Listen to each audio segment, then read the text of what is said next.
പാകിസ്ഥാന് സിന്ധു നദിയിൽ നിന്നുള്ള ജലം തടയുന്നതിനുള്ള വിപുലമായ പദ്ധതികൾ തയ്യാറാക്കുന്നതായി കേന്ദ്ര സർക്കാർ. ഇതോടൊപ്പം തന്നെ തീവ്രവാദം നേരിടുന്നതിൽ ഇന്ത്യക്ക് പിന്തുണ അറിയിച്ച് US ഇന്റലിജൻസ് മേധാവി തുൾസി ഗബ്ബാർഡ് രംഗത്ത് വന്നു.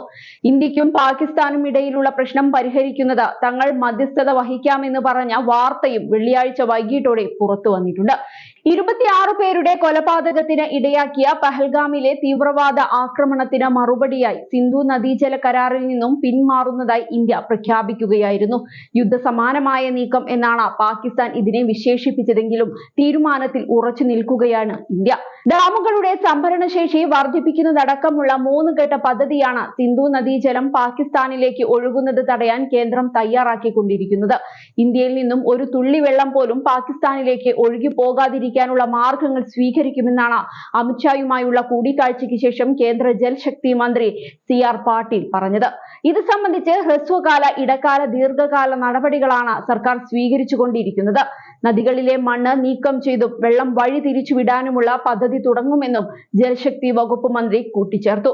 ഭീകരാക്രമണത്തിന് പിന്നിൽ പ്രവർത്തിച്ചവരെ കണ്ടെത്താനുള്ള ഇന്ത്യയുടെ നീക്കങ്ങൾക്ക് പിന്തുണയുണ്ടാകുമെന്നാണ് അമേരിക്കൻ ഇന്റലിജൻസ് മേധാവി തുൾസി ഗബ്ബാർഡ് അറിയിച്ചത്. പഹൽഗാം ഭീകരാക്രമണത്തിന്റെ ഉത്തരവാദികളെ ഉറപ്പായും നിയമത്തിനു മുന്നിൽ എത്തിക്കേണ്ടതുണ്ട്.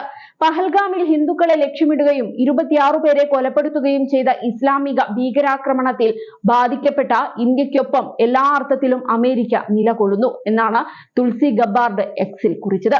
പഹൽഗാം ആക്രമണത്തിനു പിന്നാലെ ഇന്ത്യക്ക് പിന്തുണയറിയിച്ച് പരസ്യമായി പ്രതികരിക്കുന്ന ഉന്നത വ്യക്തികളിൽ ഒരാളാണ് തുൾസി ഗബ്ബാർഡ്. പ്രിയപ്പെട്ടവരെ നഷ്ടപ്പെട്ടവർക്കും പ്രധാനമന്ത്രി നരേന്ദ്രമോദിക്കും ഇന്ത്യൻ ജനതയ്ക്കുമൊപ്പം എന്റെ പ്രാർത്ഥനയും സഹാനുഭൂതിയുമുണ്ട്. ഞങ്ങൾ നിങ്ങൾക്കൊപ്പമുണ്ട്. ഈ നീച പ്രവൃത്തിക്ക് ഉത്തരവാദികളായവരെ വേട്ടയാടാൻ എല്ലാ പിന്തുണയുണ്ടാകുമെന്നും തുൾസി കൂട്ടിച്ചേർത്തു. ഇന്ത്യക്കും പാകിസ്ഥാനും ഇടയിലെ സംഘർഷങ്ങൾ പരിഹരിക്കാൻ ഇടപെടാമെന്നാണ് ഇറാൻ അറിയിച്ചിരിക്കുന്നത്. പ്രശ്നപരിഹാരത്തിനായി ഇരു രാജ്യങ്ങൾക്കും ഇടയിൽ മധ്യസ്ഥത വഹിക്കാമെന്ന് ഇറാൻ വിദേശകാര്യമന്ത്രി സയ്യിദ് അബ്ബാസ് അരാഗ്ചി അറിയിച്ചു. ഇന്ത്യയും പാകിസ്ഥാനും സഹോദര തുല്യരായ രാഷ്ട്രങ്ങളാണ്. വെല്ലുവിളി നിറഞ്ഞ ഈ സമയത്ത് ഇരു രാജ്യങ്ങൾക്കുമിടയിൽ പരസ്പര ധാരണ വളർത്തിയെടുക്കാൻ ഞങ്ങൾ സന്നദ്ധമാണെന്നും ഇറാൻ വ്യക്തമാക്കി. ഏതായാലും പാകിസ്ഥാനെ എല്ലാവരും കൈയൊഴിഞ്ഞ മട്ടാണ്.